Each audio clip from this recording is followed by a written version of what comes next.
दोस्तों, आप लोगों ने हनुमान जी के कई रूपों के बारे में सुना होगा, जैसे पंचमुखी हनुमान, 11 मुखी हनुमान, विप्र रूपी हनुमान जिसमें हनुमान जी ने विभीषण जी को दर्शन दिए थे, और भी कई हनुमान जी के रूप हैं। पर क्या आपने हनुमान जी के जारूशिला रूप के बारे में सुना है? अगर नहीं तो आज हम जानेंगे कि ये रूप हनुमान जी ने क्यों धारण किया, इसके पीछे की बैक स्टोरी क्या है।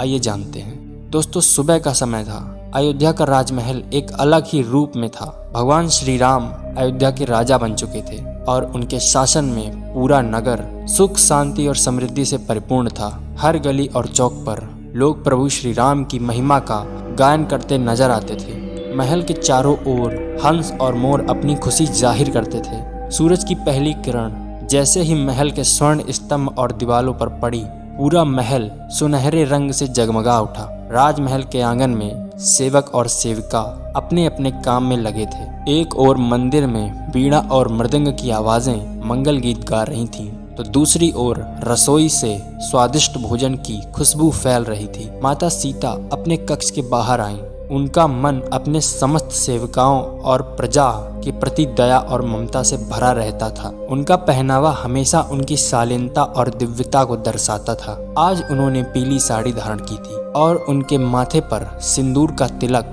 उनकी महिमा को और भी प्रकाशमान कर रहा था। माता सीता अपने कक्ष के सामने स्थित बैठक पर बैठ जाती हैं कि तभी उनकी नजर सामने खड़े हनुमान जी पर पड़ी। हनुमान जी उनके समक्ष श्रद्धा और भक्ति के साथ खड़े थे, पर उनका शरीर बहुत ही दुबला पतला था, जो माता सीता की चिंता का कारण बन गया। हनुमान जी की आंखें हल्की थकी दिखाई दे रही थीं और उनका शरीर पहले की तुलना में बहुत ही कमजोर दिख रहा था। उन्हें देखकर माता सीता की ममता जाग उठी। उनका हृदय पिघल गया। उन्होंने हनुमान जी को अपनी ओर बुलाया और उन्हें पास बैठने का आदेश दिया। हनुमान जी श्रद्धा से झुके हुए उनके चरणों के पास बैठ गए। तब माता सीता ने हनुमान जी से पूछा, हनुमान, तुम इतने दुबले और कमजोर क्यों लग रहे हो? तुम तो हमेशा ताकत और ऊर्जा से भरे रहते थे। तब हनुमान जी ने कहा, माता, मुझे कोई तकलीफ नहीं है। पर माता सीता का हृदय इस जवाब से संतुष्ट नहीं था। उन्होंने अपनी ममता भरी आवाज में हनुमान जी से फिर पूछा, मुझे सच बताओ, क्या तुम्हें ठीक से भोजन नहीं मिल रहा या तुम्हें कोई और समस्या है? तब हनुमान जी की आंखें भर आईं और वो बिलक बिलक कर रोने लगे और बोले, माता, सुबह मंगला आरती से लेकर शाम शयन आरती तक मुझे प्रभु श्री राम की सेवा का सुख मिलता है और मैं उनका संग, उनका आशीर्वाद और उनका दर्शन करता हूँ। पर रात के समय जब मैं आप दोनों की सेवा करने का इच्छुक होता हूँ, तब आपकी सखियाँ मुझे रोक देती हैं। वे कहती हैं कि यहाँ केवल भगवान राम और माता सीता की सखियाँ ही प्रवेश कर सकती हैं और कोई नहीं। हनुमान जी की आवाज भरी हुई थी। हनुमान जी के इस बर्ताव से माता सीता का हृदय पिघल गया और उन्होंने अपने हाथों से हनुमान जी के सिर पर हाथ रखा और हनुमान जी को भी एक सखी बना दिया।